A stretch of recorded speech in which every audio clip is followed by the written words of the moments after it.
This is Comic Shenanigans, episode 1056, Book of the Month Club, Spider-Man, The Trial of Peter Parker. Ain't no stopping them shenanigans. Love getting into shenanigans. All up in them shenanigans. Shenanigans.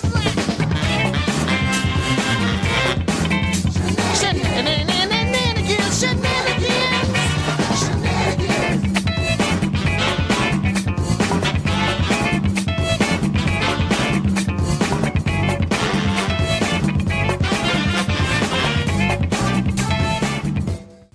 After a quick pivot north for some Canadian X-Men adjacent content, we now return us to your regularly scheduled program for Spidey Clones.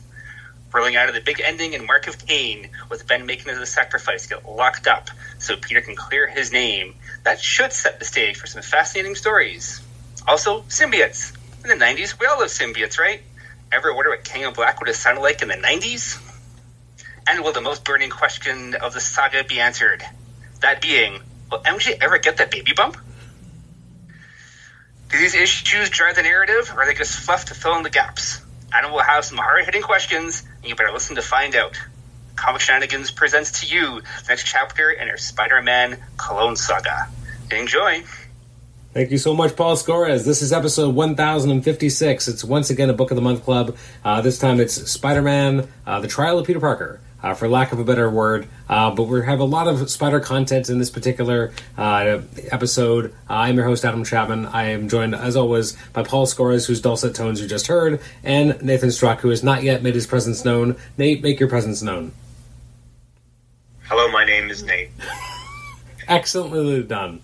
So this is, as Paul kind of brilliantly laid out for us, we had some real crescendos happening. We had, some really big things happening with the death of Aunt May. You go right into the Mark of Cain. It's really exciting stuff. And then suddenly we kind of take a pivot, and we're going to talk about the super specials that came out kind of mid-year 1995.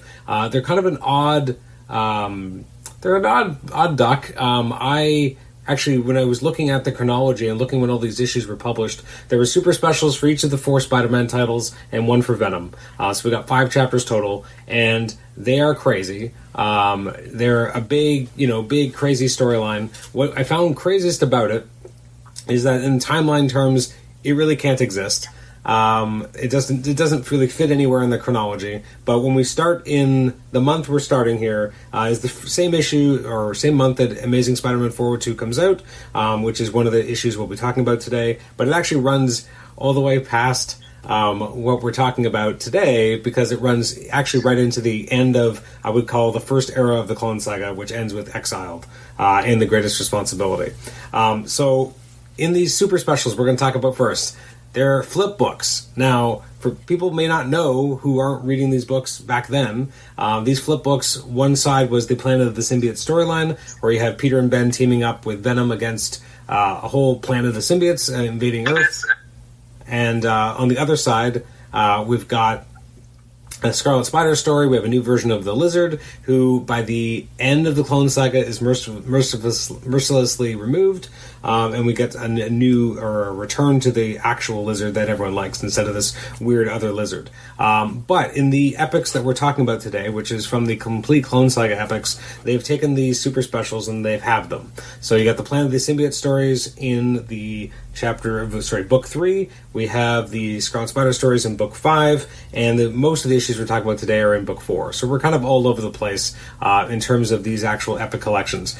Gentlemen, now that I'm done my very long preamble, as you guys have messed around in behind the scenes, I guess the question to you guys is, 1, have you ever read this Planet of the Symbiote stories before? And in a very quick summation, did you find it enjoyable or not? Paul. Adam, you didn't tell us what was happening at this time in the 90s. This is true. Would you like to know? It's part of the shtick, man. My dulcet tones, Nate existing, things in the 90s. That is true. Well, DC published one of its They had published a few trade paperbacks at this point, but the first time they ever put Night's End into a trade paperback came out this particular month, which is a big deal because, again, now we take for granted all the different trade paperback collections we can get for so many different books, but at the time it was a really big deal. A book I didn't know existed came out the month that the first chapter of Planet of the Symbiotes came out. There was Disney's Beauty and the Beast, number 10. 10 issues already. That blows me away. I did not know it had a comic that ran that long. They had Disney's Aladdin, issue number 9, Disney's The Little Mermaid, number 10. I mean, obviously everything had a comic book in the early 90s, but, like, I did not realize that Marvel was actually putting out all these Disney books at that time, which, you know, given their affiliation with each other now, is actually pretty funny. So that happened. In Iron Man, you had... Sorry, not Iron Man.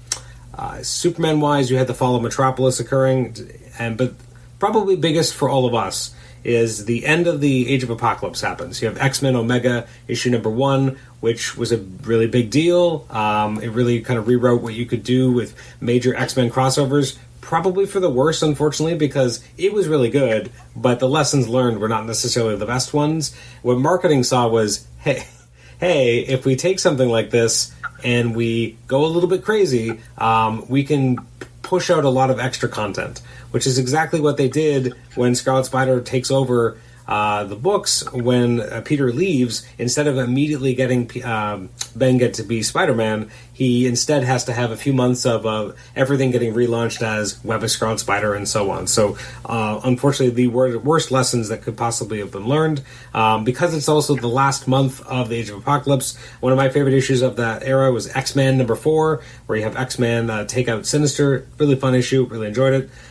From something that would interest Nate, you have X-Men Adventures number 4, which has the beginning of the the Phoenix Saga in the X-Men animated series. He's running to pick up his omnibus and show me a picture of that right now. And we have Wizard: The Guide to Comics, issue number 46, which is crazy to me because when I got into comics in like 96, 95, it felt like Wizard had always been around. It had only been around 4 or 5 years at that point, which blows my mind that it was an invention of the 90s that feels like something that would have existed long before. And the last thing I'll mention about the Age of Apocalypse is we also got Weapon X number 4, which had the classic, claws coming through the stump. We thought that his claws were gone, but Wolverine's claws come out of the stump and stab Donald Pierce. So that is what's happening in in general comic book stores the month we're talking about. I'm going to take a deep breath. Excellent. Thank you for the update, Adam. So, I know for sure, based on the covers alone, that I had the Amazing Spider-Man one, and like the silver on the text here on the eyeballs of this Venom planet thing, they're shiny silver for the original single. I recall that. The Spider-Man cover looks familiar, but I cannot confirm or deny if I had that particular issue. I for sure had the Venom one. So that cover is also very familiar to me. I really should have gone down to my singles and reestablished if I had it. I definitely did not have the Spectacular one. That does not ring any bells for me. And then what's the last one here? Yeah, I didn't have the Web of one either. So I do remember having a couple of these. And, shiny covers with foil accents and stuff was very 90s at the time, right? So, again, going back to this stuff and reading through it was a fascinating experience because, you're right that where this story has a home amongst the madness happening within all the Spider books at the time, it is kind of a weird out-of-place story. I almost feel it's more of a Venom story than it is a Peter or Ben story, right? Peter and Ben are just kind of there, and I think it's really more driven for Eddie and what's going on with him at this point with all of this. And then obviously this is all way before we know Bendis' take on Clintar and all these different things that we know today. But now knowing that today, it's like there's definitely some, I guess maybe some inspiration for some of this stuff maybe taken from it. Having the symbiotes be this bigger alien consuming race. But having them leave things in a dead husk was a very interesting kind of idea. They took the life force out of it. I don't think, which was very interesting. A very xenomorphic designs for this other alien race that they find too. So very akin to like even like Eddie when he's all like kind of looks like one of the space soldiers in the James Cameron Alien film, right? Like so very inspired by that kind of like was Aliens out around this time? I can't remember what where the scope is. Oh yeah, but it's probably right there, right? I think this would have been maybe a year or two before Alien Resurrection, which would have been the fourth one. So we'd already had like 3 Aliens movies. Like, yeah, it's interesting that this is such a massive storyline in terms of the scope it wants to have. Like in the 4th chapter, we see that like Captain America was taken over by a symbiote. Like that's never referenced or mentioned anywhere else. But yeah, like, right. It's just like a throwaway. Like, oh crap! Like what the hell? Yeah, because you're given these huge stakes as if these symbiotes have legit taken over the planet, right? Like King and Black level taking over the whole planet. You have this, this newscaster get possessed at the end of his newscast. His toupee flying off his head. Crazy, crazy image, right? Yeah, you're right. Seeing Cap and oh god, only so much that like the 2 only Sonic and hot heroes in existence, Black Bolt and Human Torch, tag teaming together to take down the symbiotes as the last hero standing who can stop them, which was very fascinating to see that kind of take. But yeah, like the stakes are across the whole Marvel universe, yet it's very contained in this tiny little like 3-person antagonist story. So that was a very interesting kind of spin on it for sure. And again, doesn't really have any ramifications anywhere that I know of. Like, it feels like if you skip this, you would not miss this, which is crazy when they try to go so big with the stakes. Obviously, as I referenced before, like, you have Peter and Scarlet Spider working together, and you have MJ knowing Scarlet Spider and having seen his face already. So obviously it has to take place after, Mark of Cain, because that's when he first unmasked for her.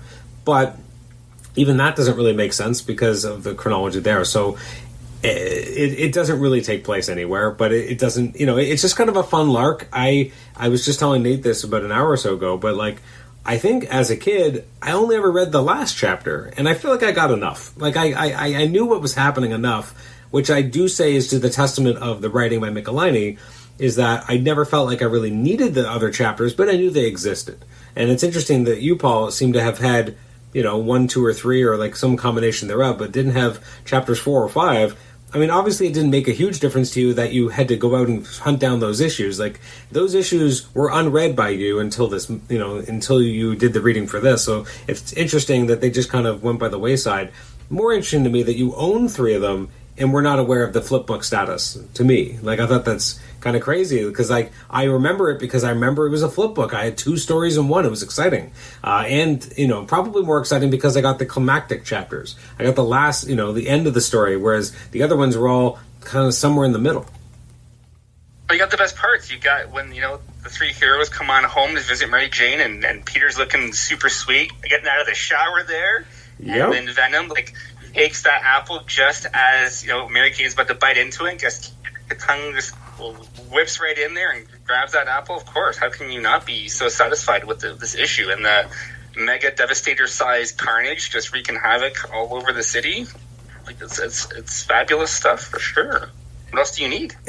I did feel like Michelini, as you said, and I don't know if I'd really articulated it myself in my mind, but you're right. This is a Venom story. Like, this is Michelini telling a Venom story in a Spider-Man book. He's not writing the Spider-Man books at this point in time. You get the sense that maybe he's not super comfortable writing Ben, because Ben feels odd. Ben, like, stutters a few times, like, he seems nervous. Like, he doesn't feel like the Ben we've been reading in the other books. So Michelini feels like he doesn't have a handle on Ben. He has a handle on Peter, and obviously he's written a lot of Eddie, so like that makes sense. But you're right, it does feel much more like an Eddie Brock story. It's all about, Eddie kind of having kind of a spat with his other, and then coming to new terms by the end, which I don't think it needed 5 super special sized issues to do it, but it is kind of interesting. And again, we get to see, the secret history of the symbiotes, I guess, that hadn't really been explored. Like, there is a lot in there. It's just, at the same time, feels very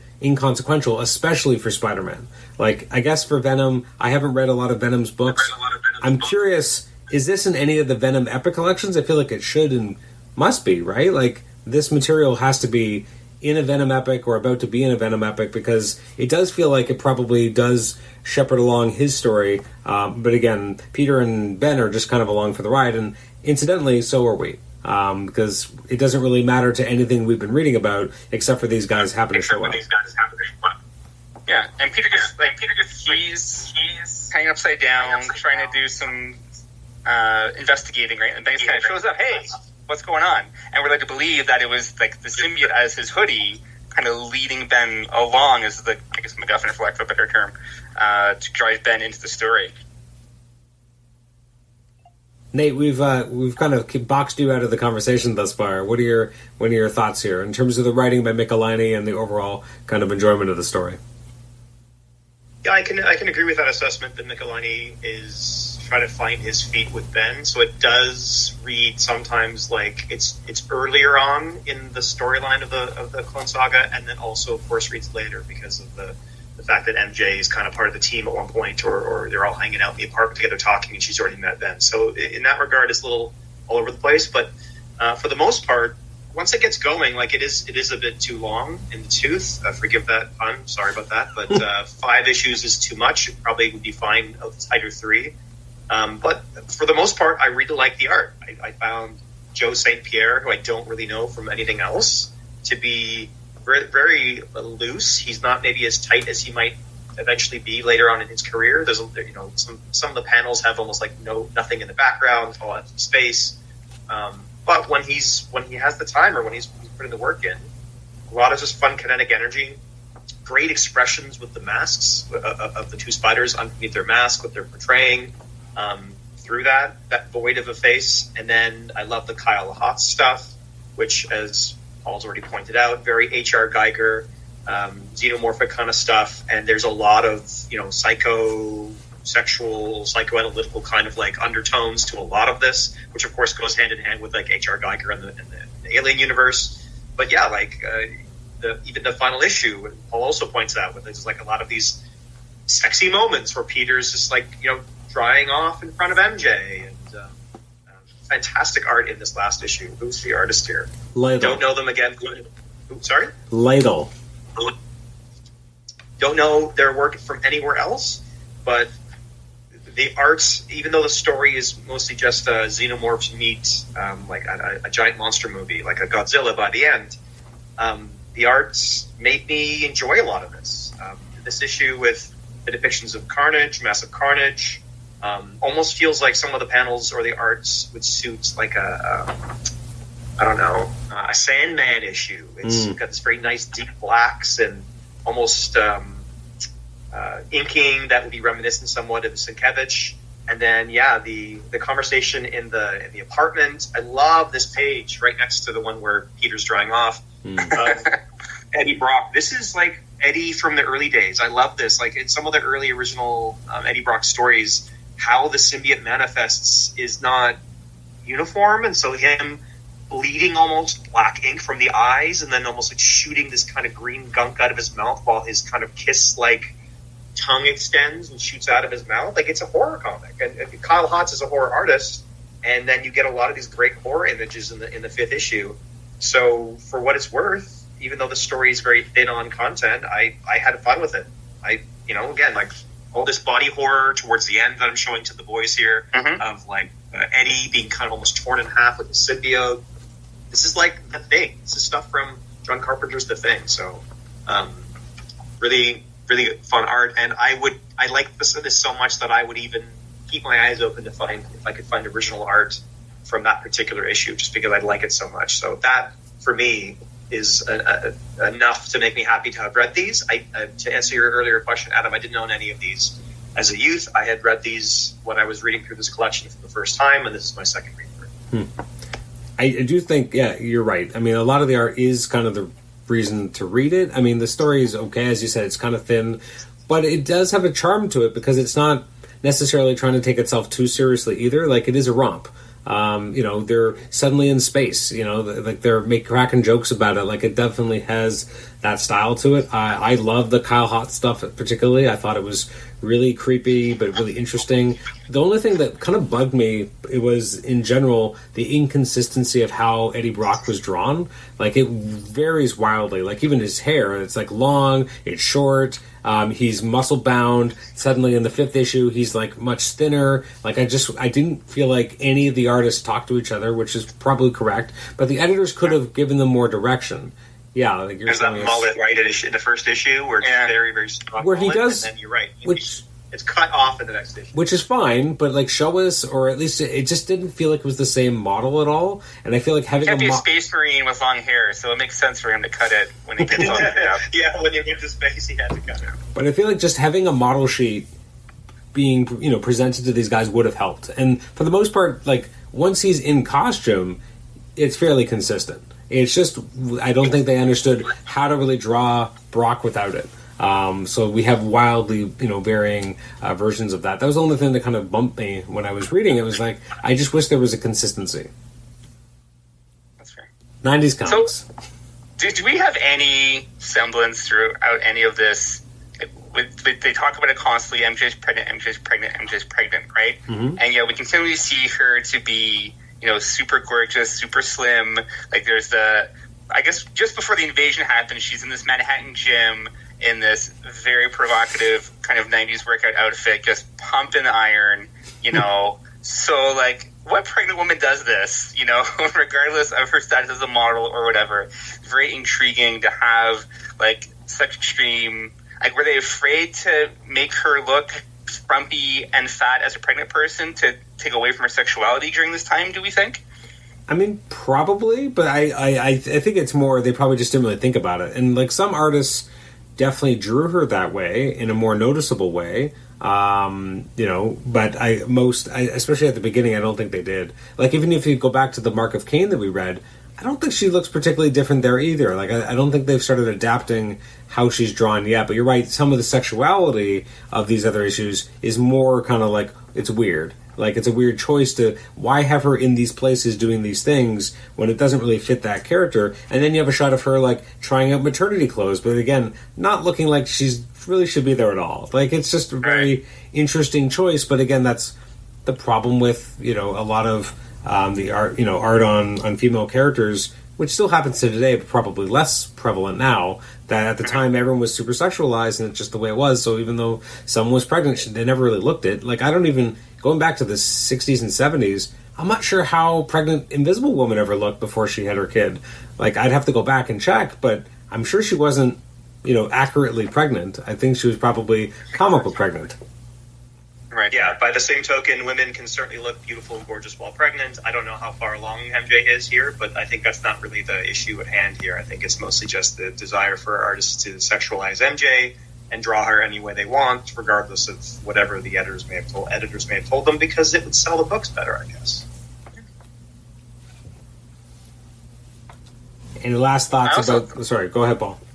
Yeah, no, one thing I did like, though, is, like, Peter does touch on it throughout the kind of series, the arc here, that, he talks about how he first gets the costume, they reference Secret Wars a lot, how to a certain extent he feels that responsibility for bringing this alien, entity to Earth, not knowing what it was. Do you think there would have been some kind of opportunity? Like, I don't think there's ever any mention, even when Ben is just fighting Venom, when he gets introduced and stuff, that Ben doesn't seem to have any memories of Venom, because I guess his pre-Clone Saga era would have predated Secret Wars, right? By quite a lot, yeah. Yeah.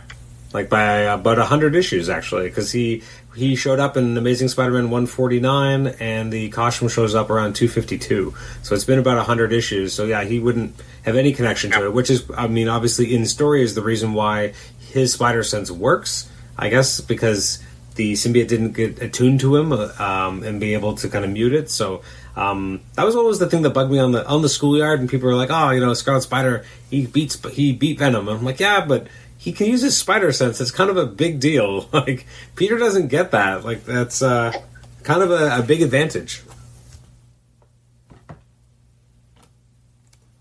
So I take it by our collective silence that I think we're done with the Plan of the Symbiotes. It's a big fun story. One thing I do appreciate, and it was interesting as a through line, is having the Carnage kind of slowly brought up as something that's happening in the background. Like, he's there, but he's not really the villain until the very end. But even then, he's not really the main villain. It's still the symbiote horde. He just kind of gets to be something they can just punch. Or in this case, blow up with, a tanker or something, right? But... so I did appreciate that like he wasn't just the main villain, and that he was kind of there all along, and kind of it was very Cletus Cassidy of the time, like everyone's kind of spooked out about him because he's killed a lot of people. So I mean that makes sense that they'd be so spooked. But I think it was funny too when they bring him to another location and they're talking about how those wusses at Ravencroft didn't know what to do with him, which I thought was interesting. But at some point, I guess he ends up back at Ravencroft because of a storyline we're going to read today. So again, where does it take place? It doesn't, because again, there's no real time when they could, because once Peter and Ben could actually take part in the storyline, and MJ knows who Ben is and has met him, by the time that happens, Peter thinks that he's the clone, and that's not the version we saw earlier in this story, because he still firmly believes that Ben is the clone. So anyway, I will get off this horse, and we'll we will move on to the next part of the story. So now we have an interesting month, because we've had a lot of crossovers, and now we get 4 issues, of which 2 of them are connected, and the other 2 are, connected by a character, but not necessarily as much on the plot. So the first issue, we have Web of Spider-Man 125. This had a hollow disc cover, so did Spectacular. And so this was, an anniversary issue. It's 125. That's a number that they care about. Come in my Epic, though. Where's my hollow disc? I want my money back. Can you imagine if it was just there? So this was, for me as a Gwen fan, I remember seeing Gwen on the cover, and I didn't pick this up when it came out, but I remember seeing it at Silver Snail, and I was so excited to be able to read this issue. So I'm curious what you guys thought of it, because it does lean into some of the worst tropes of the Clone Saga, which is more clones. Let's bring in more clones. And the idea that the Jackal not only all this other stuff that we already have seen him do in the, he also cloned a version of himself and let him go live a life with the clone of Gwen, and they try to fix Gwen, right? Because she's Joyce Delaney. That's what the Evolutionary War was all meant to, solve the question of, is there a Gwen clone just walking around out there? Jerry Conway said, you know what? I created this character. She's Joyce Delaney now. She's not really Gwen. And then this storyline says, nope, it is Gwen. Now we have to just paper over the fact that she thinks she's someone else, and they're going to use a clone of the Jackal to do it. So, too many clones. This is really where it really starts to kick into high gear. We even have clone random people just disintegrating at the end of the issue who get this Gwen and Miles married. So it's very strange, but I'm curious what your take is on the issue. It's also the first, on-camera appearance of Phil Urich as the Green Goblin. We don't know it's Phil Urich yet. We know it's someone who says, yo, Unk, at the Daily Bugle, but that's about all the information we have so far. But now we have a new heroic Green Goblin. So who would like to start us off on this issue? I'll pass this one to Nate to start. I got this issue after having collected, I don't know if it was all of the Green Goblin issues or at least the first few, and it might be an issue of Wizard. I mean, I don't think the internet was very useful for me for this purpose back then.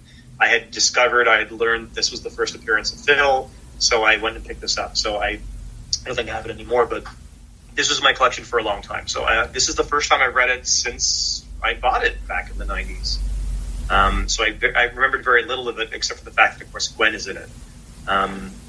Some fun art, some Butler art. Nice to see him drawing the Scarlet Spider, even though they kind of just go, well, Peter can't wear his costume, so he's going to dress as the clone for a while. And it seems like he's definitely growing as a character. He doesn't have the same level of distaste that he would have for this costume. He mentions it once or twice, but maybe a dozen issues before this, he would have just been spitting, full of wrath and fury. How dare this clone force me to wear this ungodly costume? Mm-hmm. So I get to see more Scarlet Spider costuming, which I really enjoyed. Yeah, you're right. It's just a story about some clones that want to be free. I found that was interesting. The more I read about, and even like Butler's, just the way that Butler draws the Jackler, he draws Miles, makes me think that I think if they were ever to do like a movie version, Mark Maron should play the professor, because he just like he's a lot of Mark Maron kind of energy here. You're right. I don't know. Good arts, a kind of a fun story where there's like an assumption about the new Goblin and that he's kind of played his villain, and he attacks the car, and there's the assumption that he's trying to kill Gwen, but he's not, and so in his own kind of like narrative, he's like, oh, I'm screwing up here, but it looks to Peter as though his worst nightmare is happening again. They gotta put this poor girl on a bridge, don't they? It's like they gotta have Martha, another Martha with her pearls, right? Martha Wayne getting those pearls broken. They gotta shoot that poor Uncle Ben, and they gotta put poor Gwen on top of a bridge, don't they, and drop her off. But it's at least cathartic because Peter gets to do the catch the right way, the way that he quote unquote should have done it the first time. Which which maybe is more of a problem because it proves to him that he could have done it differently. Like he could have told himself there was no way, but now he's like, no, actually, if I had done a better job, I could have saved the real girl. So there's some value in this, but yeah, it's kind of ends, and there's a whole other sub story about them falling in love and then getting married by droopy clone people who melt it. Droopy clone people. Cool guys don't look at explosions; they walk away from them. And apparently, clones don't look back after they're married because otherwise they would see more ghastly things. But yeah, it's I don't know. It's an issue of Spider-Man. It was good. It's interesting. You bring up the cathartic feeling because you get to finally see Peter actually gets to save Gwen. Like he's never actually been able to do that. As much as you're right, we got to put Gwen on the bridge, but like at least since the original at this point, we hadn't really seen that. Maybe in some what ifs, but so it did mean something obviously to the character to be able to kind of do this. The only thing that takes away from it from a visual standpoint is that he's not Spider-Man when he does it. Is that he's dressed as the Scarlet Spider. So it's interesting visually that it kind of takes away from the moment a little bit because he can't see himself. He can't see it. He's fine. He still has this moment, right? That's true. But for us, for the fans. Yeah. And plus there's probably some kid on the bridge going, hey, that's not the real Spider-Man, and then ruins the whole moment, right? That'd be me. Yeah, and you're like, I'm pretty sure that girl's a clone too, but you're just yelling at all content and stuff. But like you can't enjoy yourself. I read this when I was probably, 15, 16, and I loved it, and I still enjoy it, even though there's definitely a lot of hokiness here, again, with the clone stuff. But, for the most part, it's well-paced. I think it's an interesting idea, and I hadn't thought about it when I was a kid. If they're going to bring back and make a new Green Goblin, let's do it this way. Like, let's do it in a way that you can have him involved in some way with a Gwen. That's an interesting choice. Again, as a kid, I wouldn't have really put that together. Like, oh, they're doing this very deliberately because of these three characters, kind of being connected. Although in the Green Goblin's case, it's just the name being involved, not the actual, person under the mask. So it's an interesting choice. Even, the shots of, obviously clearly at that point, desperate and deranged Jackal, shooting up at the Goblin and actually being the reason why Gwen falls off was pretty interesting as well.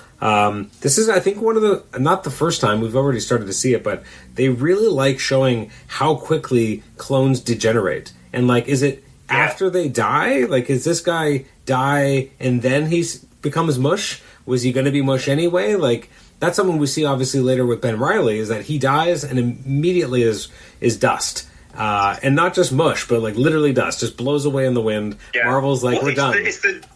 It's the Optimus Prime can't just die; he has to like turn gray, right? And wasn't there a storyline or something, Paul, where he turns to ash or something like that? I thought that was part of and they decided not to make him dust because that would like destroy children. So even more so than they already did. Yes, that's right. Yeah, so that's a real like here's the body, and you see it dead, and there's no coming back from being like mashed potatoes.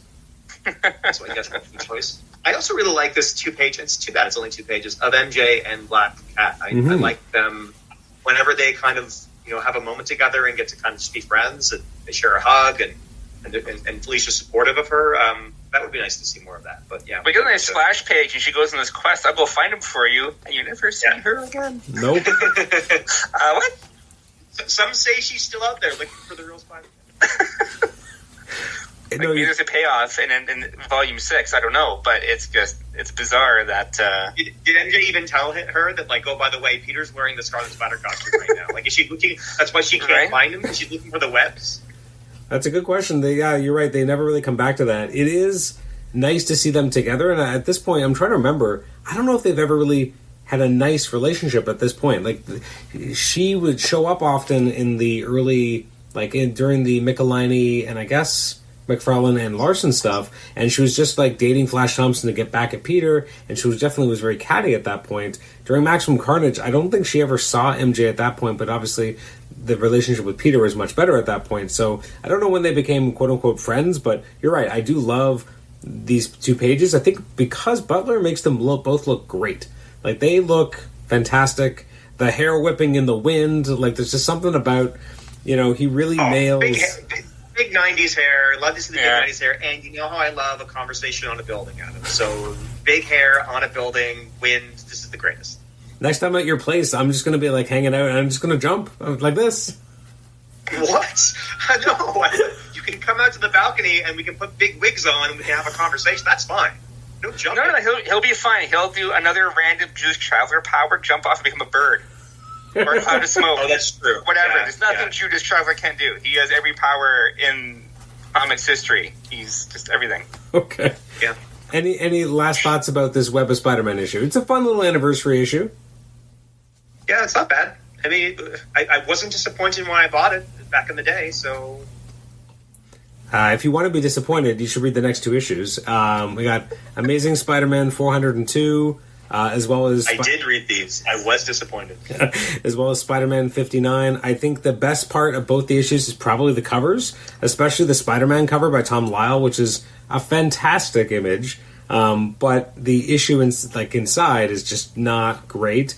Mainly because, and it's very clear, they don't know what Judas Traveler is and Squire is. They have vague ideas, but not really. And I think DeMatteis later uses Squire in his Silver Surfer run. So the actual God Squire that these characters are based on, which again, if we know what we know now, the Squires aren't even an individual. They are a group that are led by Norman Osborn and have futuristic tech.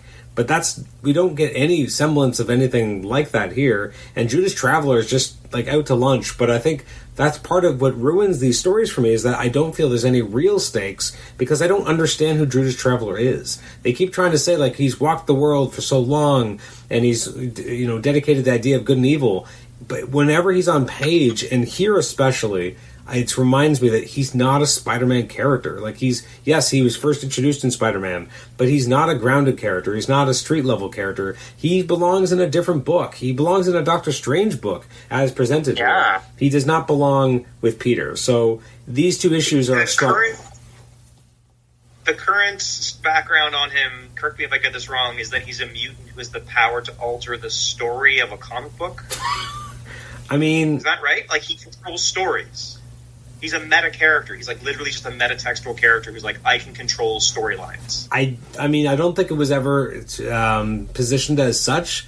And to be honest, I think it was only ever really mentioned in Amazing Spider-Man 417, which is the last issue before Revelations. And then in the Osborn Journal, they kind of go a little bit into he has power of suggestion, really. It's not anything else. It's just... But here, you think... In more modern times, I'm talking about the web comics from Fall of X and stuff like that. That seems to be where they have positioned him, that he kind of life is a story, he can alter it. And then the subtext is that he is altering the comic book storyline. That's my understanding, that he's kind of that's where they've gone with him into recent times. Because you know what I just said? Even looking at Paul's wonderful face, making that kind of what's happening?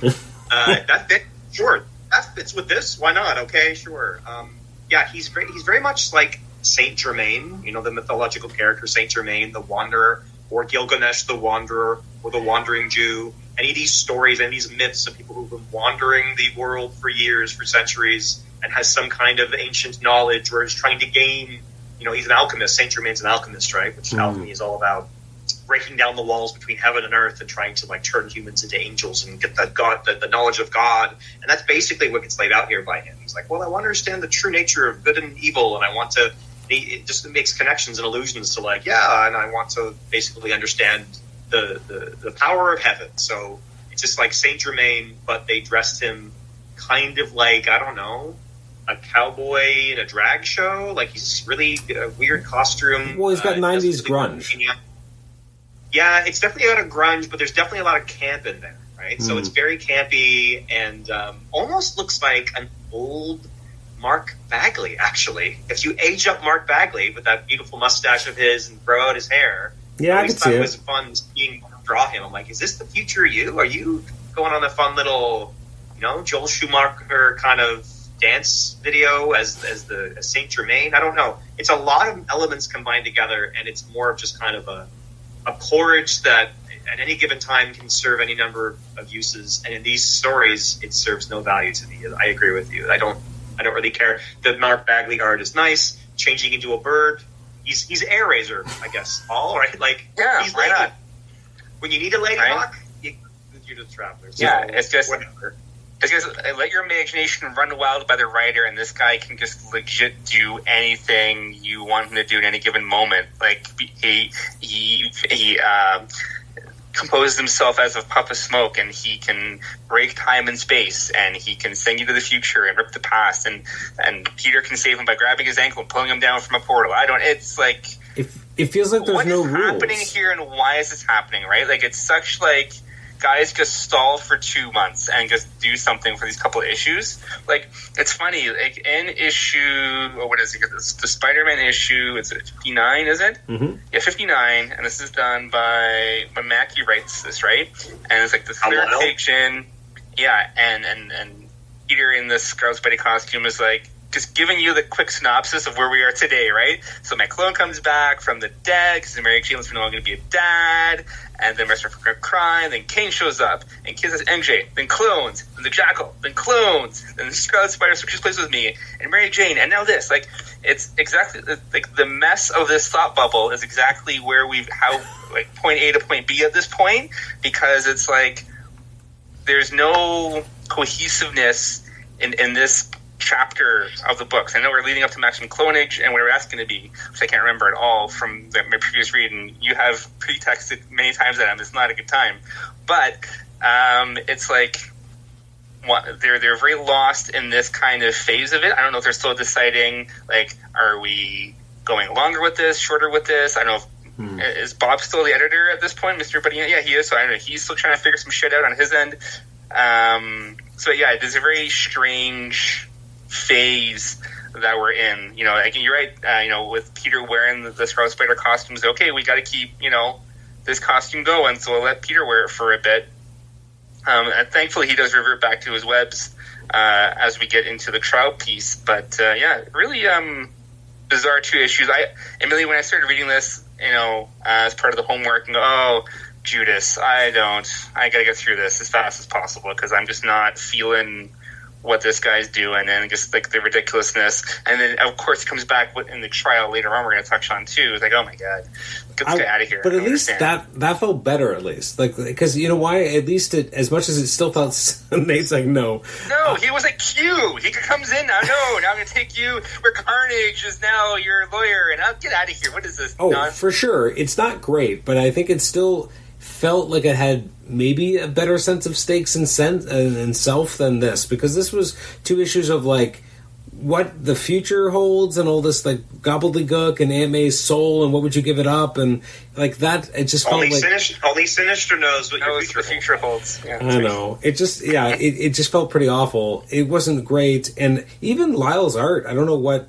Maybe it was a different colorist, but it felt very like too bright. Feels rushed. And it also doesn't feel as tight as his other stuff. No, well, and he did breakdowns, and so someone else did finishes, so that's probably part of that why. So let's move on to an issue that I guess is better. It's Spectacular Spider-Man 225. I can't even recall now. Is there actually ever a name given to this weird terrorist villain who's like murdering homeless people? A Flame Fist or something, isn't it? Yeah. Okay. Yeah, he's got a name. See, I found it so forgettable that I already forgot it. It's written by Tom DeFalco, which is interesting because it doesn't feel like a Tom DeFalco book. You got pencil breakdowns by Sal Buscema, finished art by Bill Sienkiewicz.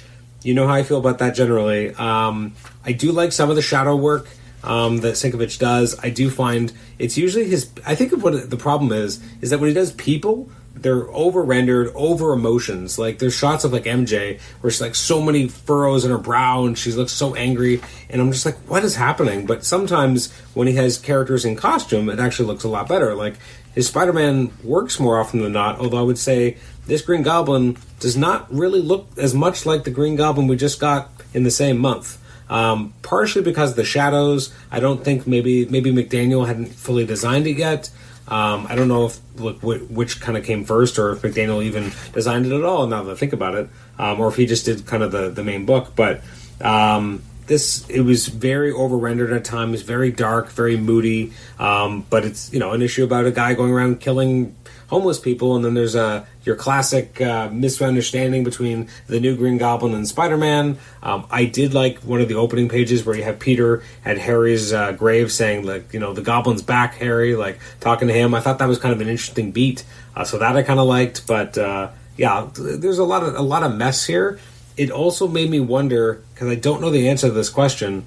Does anyone know at what point in the chronology Spider-Man Legacy of Evil takes place? And I'm going to get blank stares. You're asking us this question? Yes? The main comic historian of the group is asking us if we know this. Get out of here. I mean, let me ask a different question. Do you even know the book? No. Okay. I know the book. Okay, it looks like Legacy of Evil came after it, which is interesting because, we already have another Green Goblin, and then there's a whole story about the legacy of the Green Goblin, but apparently it only came out in 96, and we're still in 95, so it's in the future, not something we have to worry about, and I don't think it's in any of these epics, because I don't think it has any connection to the Clone Saga itself, so forget it, strike my comments from the record, Paul. Seriously, withdrawn. So, it's Phil, right? Yeah. So, number one, when he's talking to his uncle in the news thing here, I thought that was Peter. I couldn't tell this. I thought this dude was Peter Parker. Like, he looks like Peter Parker to me. Well, I think that is Peter. That's Alice. I think that's Alice, right? Yeah. That's not Peter. No, but it's not, they keep mentioning, have you seen my intern? Where is that intern? Where is that intern? He was off camera. Yeah, and then he says, never should have hired my lazy nephew. So we don't actually see him. He's talking to Ellis, not Peter. But you're right. It kind of looks like it could have been Peter. But Phil Urich has not shown up on camera yet. And it's interesting because they never spell out that he's the Goblin. Like, he's just around. But why would you decide to be a heroic goblin in a very unheroic-looking costume? Like, you look like you're this tarps off, ripped, underwear, crazy looking thing. Like, what level would you ever be like heroic, or I'm a civilian? Oh yeah, you'll save me, crazy goblin man. Like, so Paul, looks like we have to do a book of the month on Green Goblin. I was gonna say, I feel like that's what you're saying, is that you need to read all 12 issues of Green Goblin. How do you feel about the cover? As long as the guest star is Fire Fist here, my boy Fire Fist. Yeah, now Fire Fist he's doing Camp Right. He's doing Drag Right. This is like over rendered and overdone, but it's like it's very much like of the era and over the top. I love the felts, the Warblade ponytail. Yeah, the Gideon Warblade ponytail. Yeah. But if you look at McDaniel's cover art, Paul, for the Green Goblin, that is basic to me the only one who can really draw this costume. He's the designer of it. Everyone else, maybe sometimes you get lucky, does a bad job. I think Buscema's version of it is atrocious. I think his kind of shoulder spikes sometimes tower well above him. So, yeah, I don't think it translates that well. I think McDaniel maybe... I guess that happens as well with his black armor. Not everyone can just... Although Bagley does a great black armor, doesn't he, Adam? Yeah, he does. But you're right, though. He McDaniel is the only one who can really get it right. What's his name? Butler tried and did a decent job, but there's just something about it's decent. The magic of McDaniel which really nails it. And you're right, Buscema and Sienkiewicz can't really, match it, which is too bad. I mean, they definitely try, and there's some good shots of the glider. But in terms of him himself, it's not a great interpretation. I do like the backup story here, which is he was such a nice boy, which is based on Stan Lee and Steve Ditko, which is an interesting way of kind of referencing their material, adapted by Tom DeFalco, pencil breakdowns by Sabu Sama with inks by Jimmy Palmiotti, which I actually quite enjoyed. It really stands out. It's the best thing of this issue. I really like it. It's actually one of the most enjoyable things I feel we read this month. It's very, I don't know, well put together, very charming. It's a great DeFalco joint. In answer to your question, though, just to skip back a bit, Paul, Phil Urich is a nobody, and he happens to stumble into one of the storehouses of one of the goblins, and they were working on a new suit, and he gets covered in goblin juice, and then ends up going, well, I have these powers. He escapes being killed. He stumbles into a violent situation. He saves himself. He gets out of that warehouse, and then he goes, well, I don't know, he's like 20 or something. He's like, I'm basically the Green Goblin now or something or whatever, or maybe I'm not. And he just leaves and takes his stuff back to his loft. So he's a kid trying to figure things out. And I wonder if the series had continued after a year, if there was going to be some ideas for redesigns, so he might not look so villainous. But I mean, the name of the character is the Green Goblin. I guess you can't really escape that. So he's a legacy. He's one of those attempts to do a legacy villain and reimagine them as a hero. And he keeps running into the same problem, though. People are like, so this is the villain, right? Like, let's go stop this guy. Oh, no, he's teamed up with the Rhino. And he's like, no, I'm trying to stop the Rhino. And they're like shooting at him. Kill the Green Goblin. So it's kind of a fun thing that keeps coming back up, where he has to try to tell everybody I'm a good guy. And they're like, you're dressed like a murdering serial killer, right? And it's like, well, look at Daredevil. He's dressed like the devil. Like, so not everyone wears a costume that exudes trust, I suppose, or engenders trust. So, yeah, that's part of the story. I guess the bonus nugget to the end of this issue for Spectacular is also like, oh, look, another random Peter Parker clone out of nowhere, which I guess is being Spider-Side, right? So yeah. Now, Nate, you were going to ask a question about the cover for Spectacular, or is it just you were going to talk about McDaniel, right? It was I wanted to know how Paul felt about the cover, because I love that cover, and it definitely looks much better. The Green Goblin there looks much better. That's all. It's still a Green Goblin. I don't know. So you'd love it. We got 4 more issues to go, because we're not talking about the flip book, the other side of the flip book, and so these are pretty loose stories. I'll say, like, they're not. There's not a lot of meat on the bone here. We got Web of Spider-Man 126. Amazing Spider-Man 403, Spider-Man 60, and then Spectacular 226. So we got the trial of Peter Parker. It's 4 parts, goes through every chapter that month. It's almost like it's billed as like, this is the end. This is the end of the Clone Saga. We reveal the true clone, which is interesting, because when you pick up that issue, don't we already know? Like, you know what I mean? Like, I don't think anyone really thought at this point that Peter wasn't going to be the real one. Like, I don't think it was positioned like a real mystery for the audience. I think they thought anything that the Jackal said, etc., was just smoke screens. So I think it's an interesting choice for on the cover to say the one true Spider-Man revealed, because I don't think audiences at the time thought it was going to be anything but Peter. Well, what are your take on it? Well, that's a lot of. It feels like there was a lot of questions. It felt like it. I'm just. My initial response is certainly I agree that especially the chapter 1 is a lot of fluff for me. There's a lot of just kind of spinning, it seems, and I was reminded again and again after having recently read The Death and Return of Superman. Even though there are a number of issues in the Death and Return of Superman collection that feel like I don't need this, I don't know what this is anymore. Why am I reading this? It overall is a much tighter story. Obviously, this is because the history of the editorial kind of interference here, where the team was going to go, we're going to do this. Peter Parker is going to be, the clone, and we're going to bring in a new person so that we cannot have Spider-Man be married anymore. And then they had to expand it, right? It's like you're looking off into the studio, the sound booth, while you're trying to like make up a script almost because the script is done, and they keep doing that expand motion in the booth and the sound booth, like more, give me more. You're just kind of making up more content there. So that kind of ends up being the Clone Saga, that they just stretch it out. It doesn't feel as good as it might have. And on our trip recently, Adam. It was one of the Wizard magazines. Am I remembering this correctly? That they were interviewing. It wasn't Kavanaugh. It was it Nicolini? It was one of the writers, and they interviewed him and said, "What's one of the things you wish you could change?" And he said, "I wish they would let us do what we really originally wanted to do with the Clone Saga,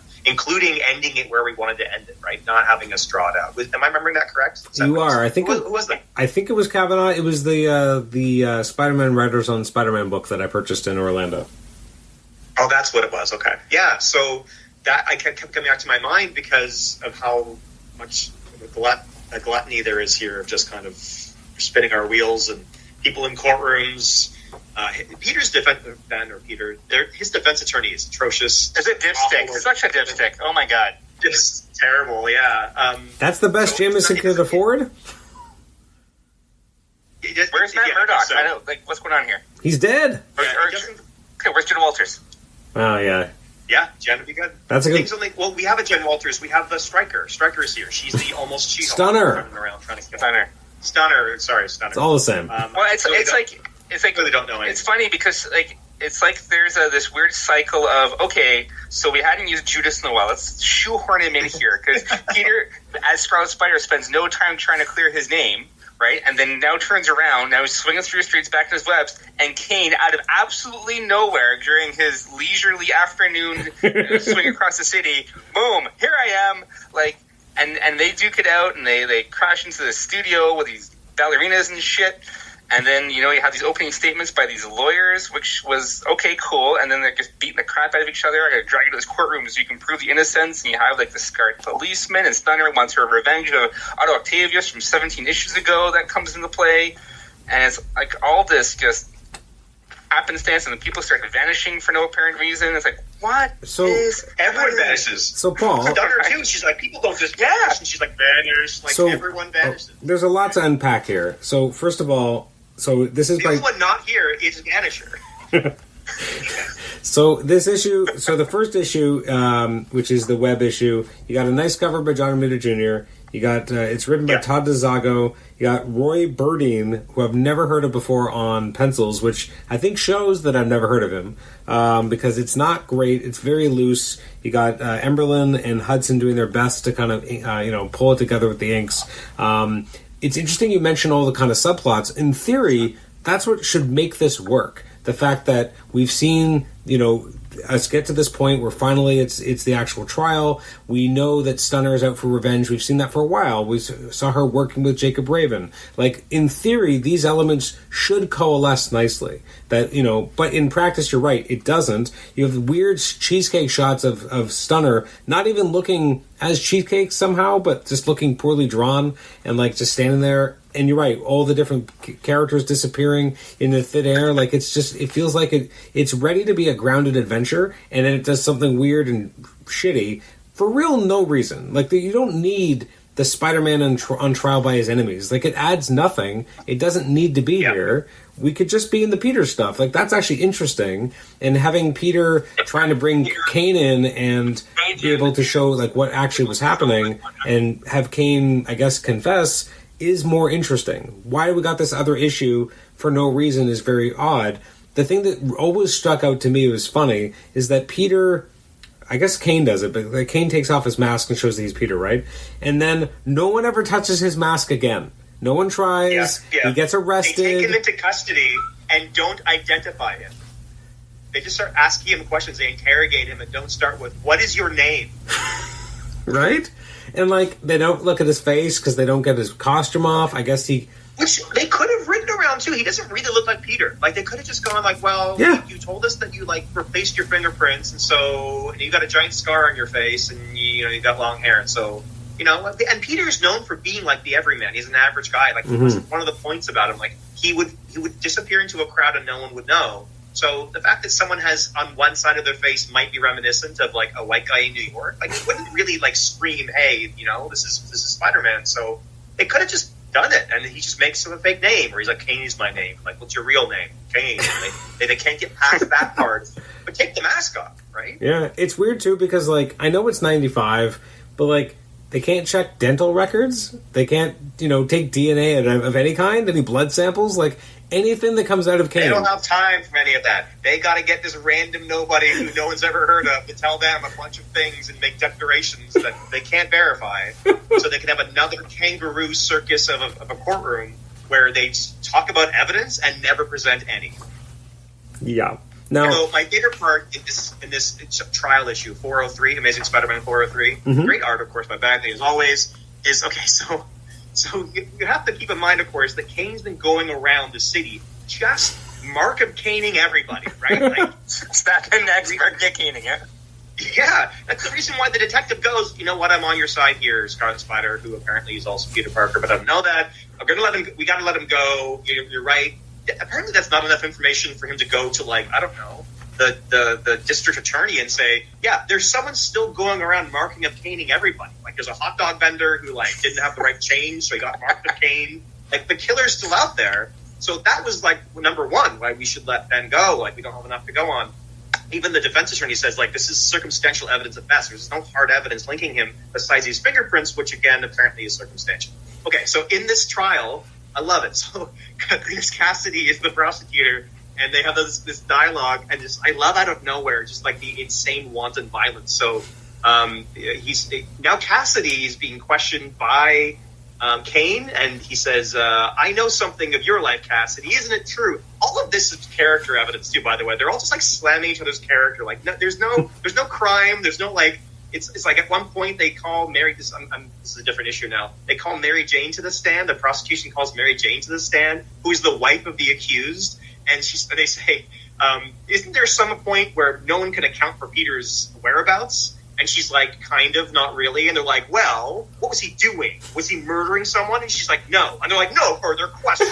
I don't want to hear from you and your personal biased opinion. She's not a witness for the prosecution. Okay, I'm sorry, I'm bouncing around. So Kane's like, I know something of your life. Isn't it true that before you bonded with the symbiote, you were a murderer many times over? A sick, perverted wretch whose life was spent bringing pain and misery to everyone around you? And then Cassidy, this great close-up of Cassidy's mouth by Bagley, and he goes, nah, you must have me mixed up with some other Cletus Cassidy. And then Kane just goes, I don't think so, Markham Kane, right into his face. And then, like, the onomatopoeia is like, ah! So he makes, like, one sarcastic comment, and that guy gets Markham Kane right in the face. And he's, like, burning. It's crazy. This isn't the only time he does this. It's like, so this issue, I was laughing out loud. And they're like, order. It's kind of a ridiculous situation, isn't it? Like, all told, I mean, this one page made me very pleased. But yes, the whole conceit is on the face of it just ridiculous and ultimately not useless. But I did have to share that. You know, the more I think about it, as I said, like, it's not important at all to the storyline, but is it kind of a fun farce on its own? Yeah, I mean, it is. I mean, it just doesn't matter to anything. Like, everything from this particular issue gets scrubbed out, right? Because even Cassidy, knowing that Peter Parker is Spider-Man, gets taken from him at the end. So, like, there's no lasting effects from this. It doesn't mean anything. It doesn't add anything.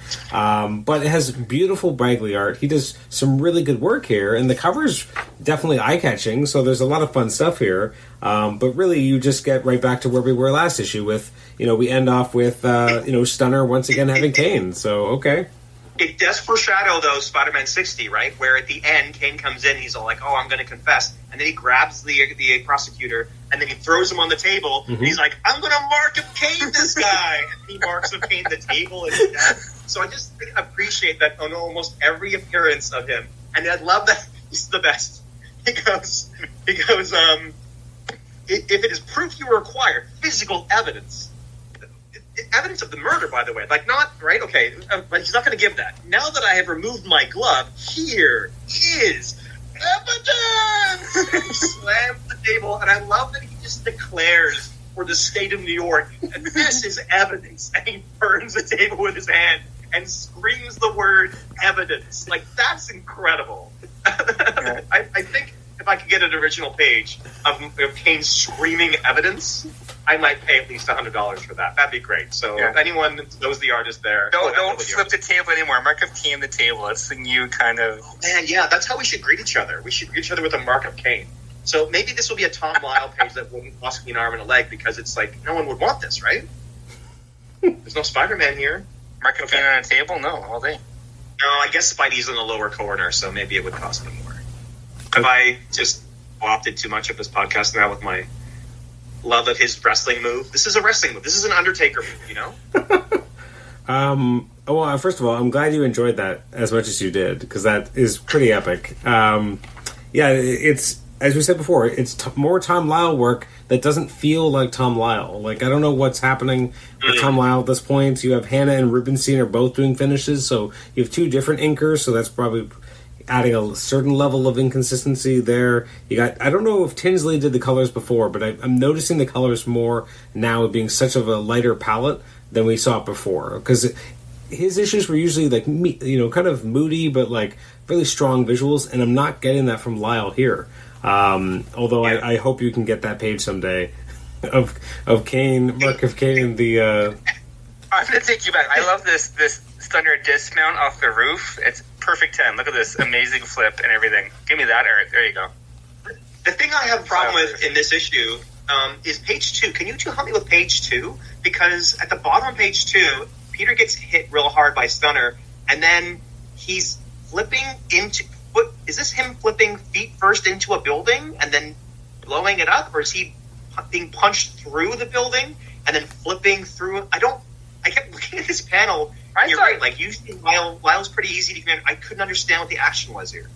I think is he bouncing off and jumping back? I think so, because... Is that what it is? Well, because, yeah, the image on the far left is the one that's not kind of a lighter color shade. And usually that's... Whatever one is darker is usually the last image. The present, yeah, and the past of the images, it just looks like, if that's the case, that he exploded against that building and then left off of it. Like, it looked like it broke his ankles. Like, that's... Anyway, you're right. There's something about what's going on here, too. Maybe he was also rushed for time, but overall, I still enjoy his work, because, you know, it's my boy, but it's not the best Lyle art. Do you guys think that anyone was surprised back then that Kane was a failed clone? Like, do you think everyone had called it at that point, or do you think anyone was actually surprised? I'm very curious, because I wasn't reading at the time, so I don't really know. I'm just curious. Like, they have this big moment they try to pay off, but I'm just curious if it was actually a moment, or if people were like, "Yeah, kind of figured that." Yeah, I don't know either, because I was told by a friend at school, and so I'd only seen Kane maybe once or twice in issues that I had. I didn't have many issues. And so I didn't have months of pondering it or tons of issues of seeing him. I just remember when I heard that, I thought it was super cool. That's all I remember. Yeah, I think you've been along for the ride of me reading all of this all the way through, or to some certain extent. It wouldn't really surprise you at this point, because of all the different shenanigans that they've already thrown at you. Like, okay, cool. Like, it is kind of telegraphed pretty well. Although, like, outside of like the powerhouse strength, like, he doesn't really exhibit any other arachnid powers, so they do keep under wraps, but yeah, they hide it. Like, his Mark of Cain is his ability to stick to walls, right? He melts walls and then climbs up them, and so that's the hidden version of that power. And then his spider sense is the ability to have like precog of a little. He can have a few visions of the future. So they hide it really well, and I love how they did it too. Like, once that was explained to me, like what his actual power set is, I think it was really well done, at least in my eyes. But yeah, I wonder if someone. I don't know how many people who are listening to your show were reading regularly the Clone Saga in this era. But email Adam. Tell him. I want to know. Email the show.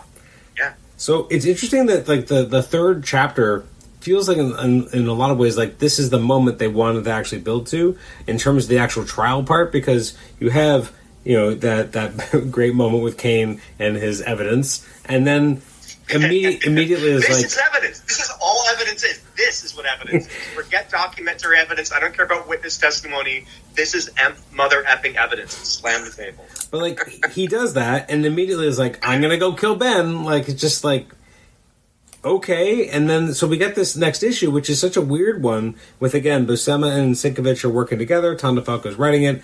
Because of Sienkiewicz, it's such a dark, thick-lined issue. So you have this absolute chaos in the courtroom. It's a really protracted kind of moment, And then finally, they're able to kind of stop Kane. Everyone's celebrating that Peter's not going to be tried for murder anymore. That's always Jameson's nice. hoo-ha! Yeah. And then Love it. they go see. I gotta get that page for you, Paul. They go see Sewer Trainer in his wannabe S.H.I.E.L.D. outfit. It is what it is. Although I will say I don't. I've said this before. I don't usually love Buscema's Spider-Man, but 1, 2, 3. What is it? 4. 1, 2, 3. Yeah, 5. Him shaking hands with Ben. This is probably my favorite version of Buscema. I really like this rendering, and it's a good blend of the Sienkiewicz inks. He doesn't go overboard on this. You can actually see the webbing on Spider-Man. So for what it's worth, I like that image. It does. We then Sometimes have when there's certain artists who do Peter clean without the webbing, some of those are just really pop very nicely for whatever reason. And I'm sorry again for showing images to my co-hosts. That this is great for radio. I know. Me holding up a comic and showing you. But those of you at home, open up your own volumes and follow along. Now we do get the Nate's favorite part about Kane being very stoic when he just says, "I killed her. I did this." Not really giving much to the arresting officers. So then we have Peter and MJ and Ben going to see Sewer Trainer, and what I don't like Sorry, go ahead. I was just trying to interject before you moved forward, which is good though. That moment though, right, where we have Raven walking down the corridor, about the coldness of it all. That was really affecting. Actually, that was good. Yeah, there is that coldness to it. Of course, the police probably their next question should be describe how you did it. I don't know that you're a copycat. I don't know that you're lying to me. Let's tell me. So maybe that's but it's just I killed her, and then Detective Raven is walking down the corridor. He's like, after 3 years and everything I've sacrificed, there it is, these simple words. And so maybe one of the ways to read that is, I finally got my justice. We found the killer. But the way I read that is, it's so cold. It's so nothing. Maybe it doesn't really give him, I did all of this just those words. Yeah, it's so unsatisfying. So, and especially as he turns away into the darkness and he's in shadow, that's the kind of effect that it gave me. So I found that affecting. Maybe the only affecting thing in the issue, but I like that. A couple pages later, Nate, there's a shot of just after.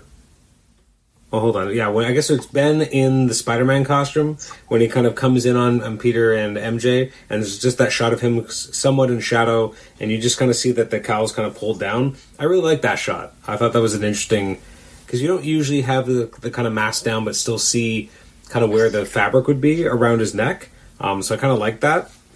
It does lead into the Sewer Trainer of it all. When they go visit Sewer Trainer, they're trying to find out more about the kid and thinking that maybe one of the parents is a clone. What does that mean? So they're going to check once more to see if Ben or Peter is the clone. And I think what doesn't work about this is more just the art. The art is so muddled. You have this shot where you have Peter saying, Ben saying to Peter, I'm so sorry, you're the clone, I'm the original. And yet it's so much in shadow. We don't really get a good sense of characterization in the faces of these characters. And so it doesn't really work. And then immediately the next page, you have Peter just lunging at Ben, you can't steal my life. And it's just so overwrought.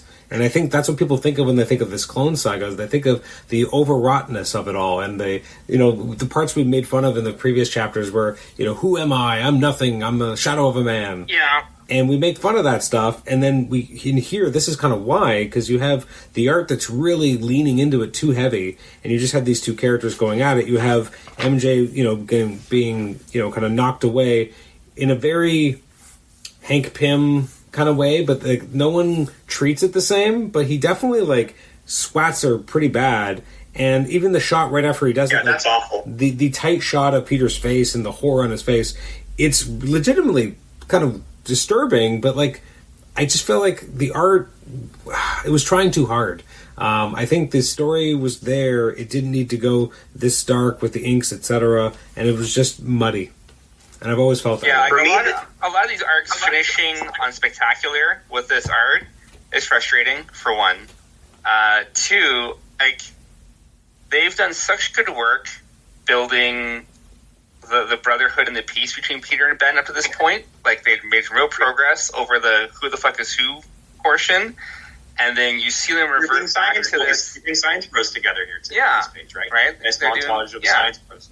Pure No Way Home action happening there, right? And then they tear it all down by making them go full psycho. And I get it had to be a big moment for sure. You want to have that seed of doubt, but this would have made sense if Peter was still the Spider and all the crazy mental state they were in at the time. But given their peace, you would have thought it wouldn't have gone to this kind of crazy brawl out of life theft.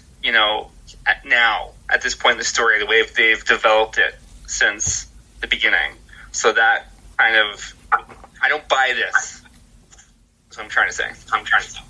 It's interesting because now, again, to your earlier point, Paul, like, they're just lengthening the storyline.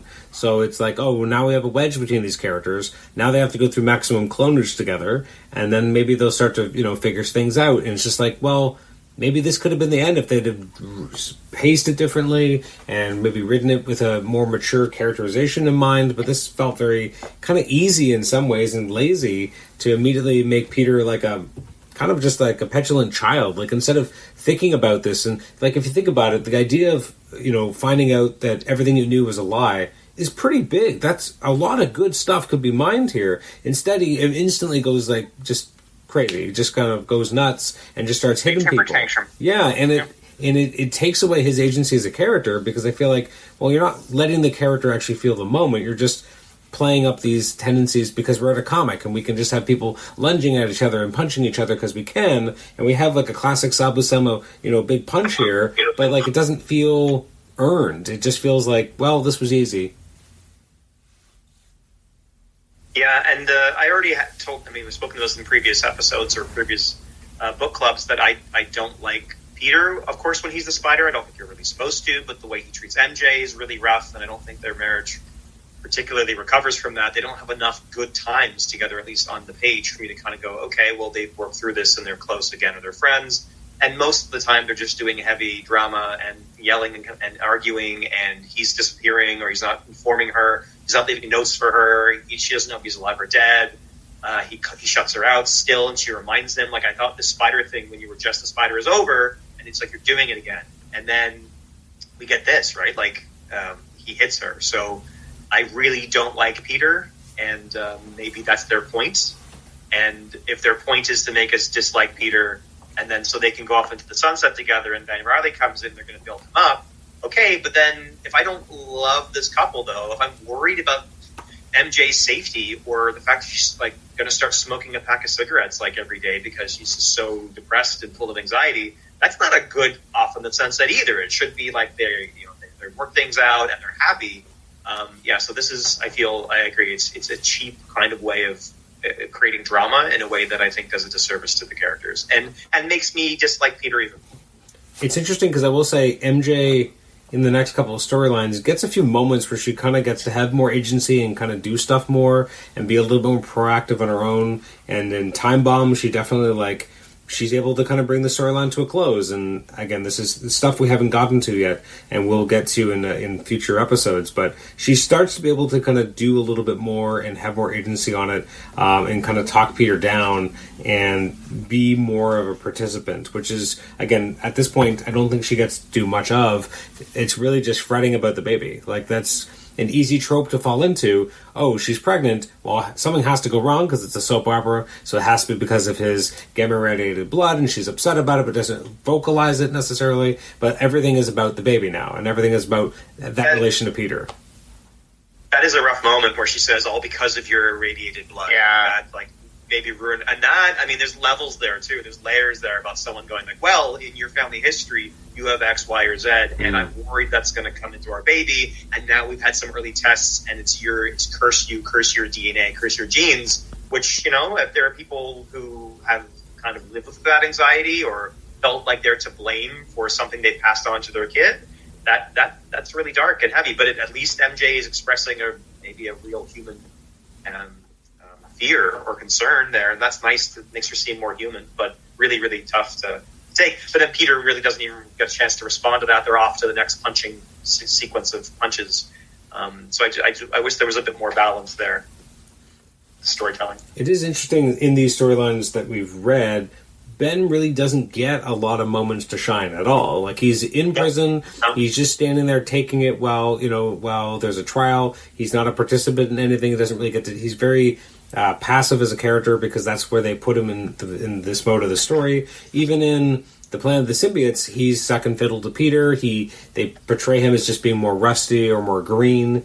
He's not really given a lot of credit as being a Spider-Man character. Like, he's just kind of played off as opposed to being able to really get to do anything meaningful, which is really unfortunate. I like this moment in the second page, though, right, where he's about to leap into action because Kane's going nuts, and then MJ pulls him down, and she's like, I know that look in the eyes of someone else that I know, and I know what you're about to do, but don't ruin this for me, Peter. You're going to ruin everything. So that's a nice moment for MJ, basically rescuing Riley from himself. I did like that moment. Oh, actually, you know what?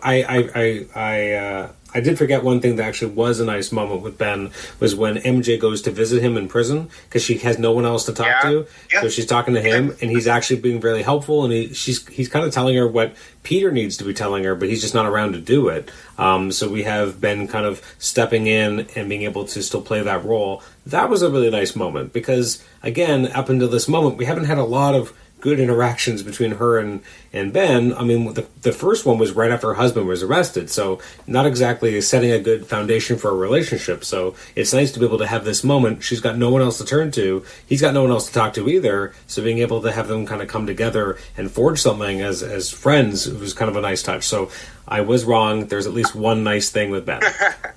Well, that's where the opportunity lies, right? Instead of having this mystical trial by Judas Traveler in someone's mind or whatever it was, like, you have Ben in jail. Okay, so let's pretend, I don't know, Scorpion is also in jail, and he tries to shank Peter Parker in the field, and what is that like? And they have, like, his tribulations while being locked up, and Peter actually do shit to try and clear his name, rather than Mark of Cain on the table as evidence, right? Like, they totally missed the mark of what they could have done with a great crime drama to kind of how this swap all happened in the first place if all you're going to do was punch things and have this big drama. I guess they almost go full, like, Civil War, where I'll unmask myself for everyone and improve. Like, whoa, that's pretty extreme measures, and that's bold of you, Peter, but, like, it's such a golden opportunity that they miss in that kind of doing that swap and having the story angle instead of all this mush they crammed in there with this a post-apocalyptic traveler with all these things.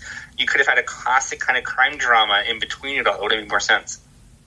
Yeah, the reactions to that is really fun. Like, again, like, it's not even in the comic, but I have, like, a comedy moment in my brain because I just watched too many movies. Like, so it goes like, Peter's about to come into the courtroom and he's pulling his mask up, and then, like, the camera cuts to, like, Kane, and Kane's like, no, you idiot. And then the camera cuts to MJ, and she's like, no, you fool, Peter, no. And it cuts to that Rob, he's like, no. And then I just, like, imagine, like, it cuts to the I don't know, like, the judge, and the judge is like, you idiots, no one wants to see this, or something. Or, like, a dog covering its eyes, like, everyone thinks this is a bad idea. How many cuts do you need to, like, everyone in the courtroom thinks this guy is just, like, the worst. Like, you're ruining everything, and they don't even know what's going on.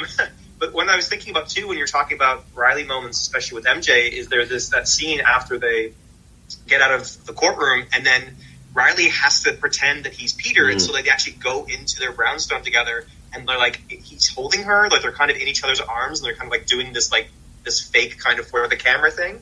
And, you know, maybe only a few issues earlier, no, certainly only a few issues earlier, MJ she'd be like, this is going to make my skin crawl, right? Like, don't get near me. You're wearing my husband's face. Who do you think you are? And now there must be these moments perhaps between the panels, but at least we get that visit in prison where they're building some kind of, like, friendship, which is nice. So then they can kind of pull off this shenanigan, this chicanery together and bamboozle the press. How many old words do you want me to use, Evan?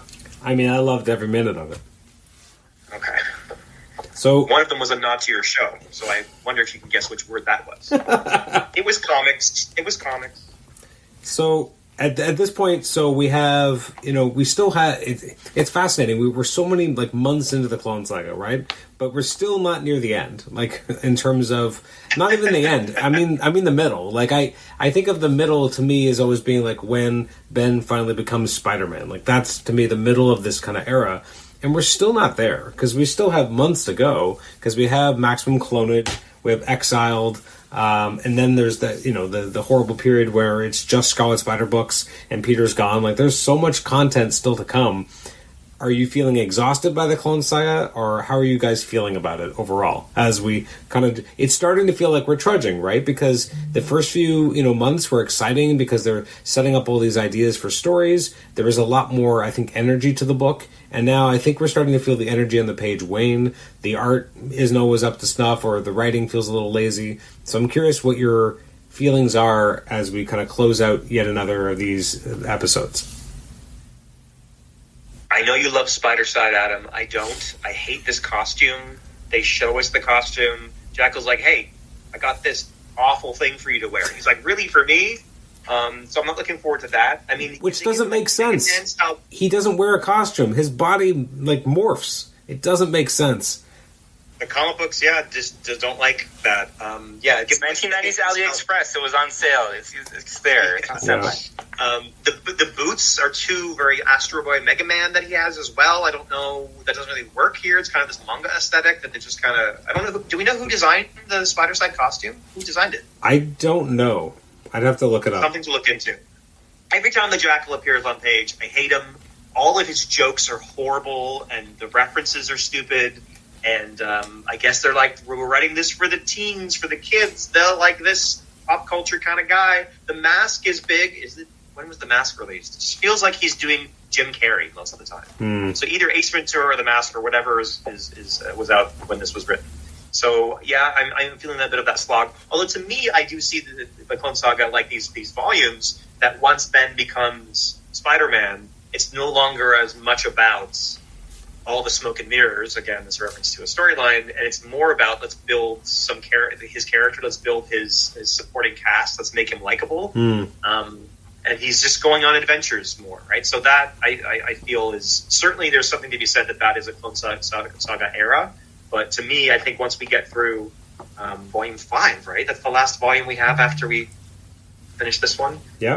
That maybe things are going to open up. There's going to be a bit of a blue sky for me, but I don't know. Hey, before Paul goes, we're going to cover Marvel vs. DC, aren't we, for Ben's appearance in that comic book? Don't we have to cover that? Yep. For you complete? Yes. Okay, go ahead. Whatever, Paul. Paul, do the thing. What do you feel about this?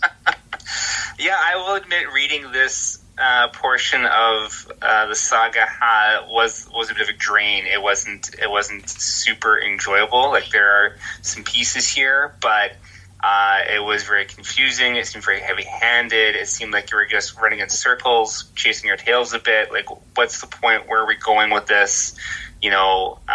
It's missed opportunities. So there's definitely a bit of loss of momentum, I guess, because honestly, I think it's been good so far, because there has been some hit and misses, but at least things were going places, and you had development, and you had the Brotherhood build and stuff.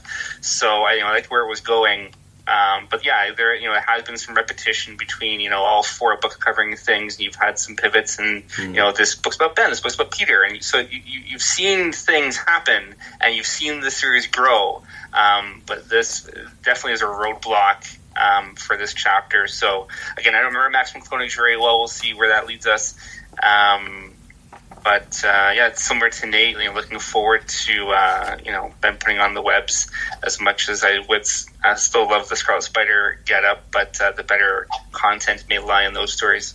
It's interesting you make mention of something, Nate, about how complete do we want to be about this, and that'll be something I actually have to really think about, because do I start throwing in all the New Warriors issues that Ben's showing up in that don't have a connection to the main storyline? Like, obviously, when we talk about Maximum Clonage, New Warrior 61 is a Maximum Clonage prologue, so that'll be there. It's in our epics, but there's also some stuff that's in our epics that I would argue does not need to be there and doesn't really need to be part of what we read. So that'll be interesting to see how we decide that stuff. Or maybe it's not in the epics. Maybe I'm thinking about it as just knowing that Ben is around and is a New Warrior, but we probably don't want to read a lot of that stuff.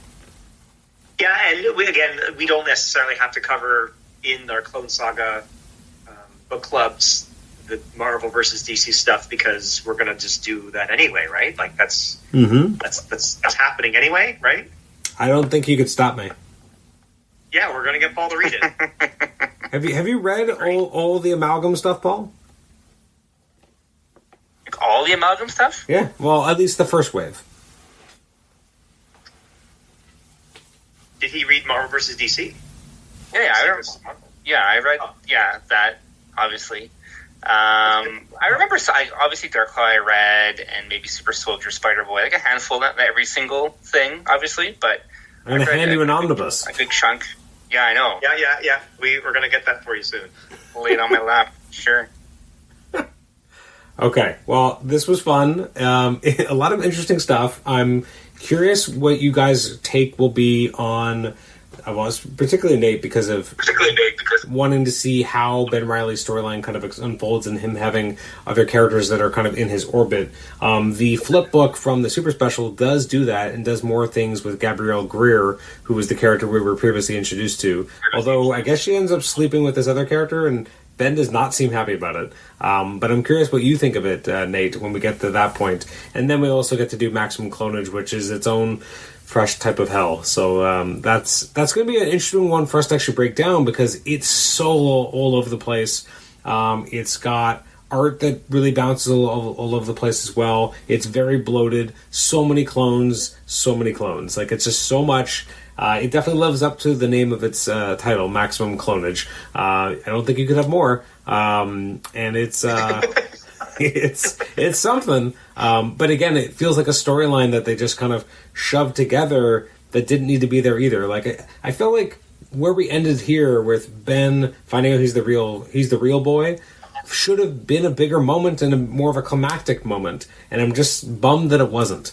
Instead, it was played as a Peter moment of Peter having a temper tantrum, and we didn't really get to see what Ben felt about it. We just had Ben apologizing to Peter, being like, "I'm so sorry," but I would have loved to be in Ben's head, be like, "Yes," but also like I lost 5 years of my life too. Like, you know, what does this mean? So it's too bad we're so focused on Peter's narrative that we didn't really get to have a sense of Ben in that moment.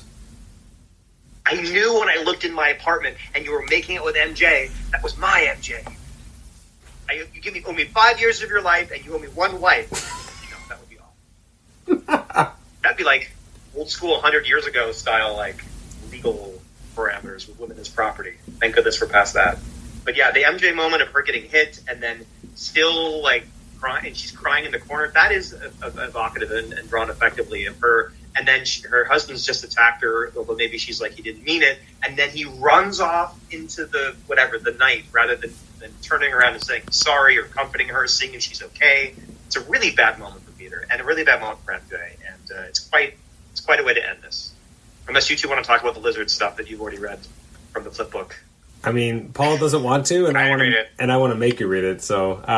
Okay. So, well, thank you guys. Thanks to both of you. Thanks for everyone for listening to this episode. The next episode that we'll have coming up will be the conversation with Marcus McLaren, who was an editor at Marvel in the early 90s and also wrote the short-lived Cage book. I say short-lived, still ran 2 years. We also have upcoming episodes with Brian Cunningham coming back to talk more about Wizard Comics as well as working at DC. And we also have an upcoming episode with the new editor of Back Issue Magazine, longtime editor Michael Urey has just retired after 20 years. He actually launched the magazine, and so now we have a new editor taking his place. So Roger will be coming on the show to talk about the new Back Issue Magazine moving forward.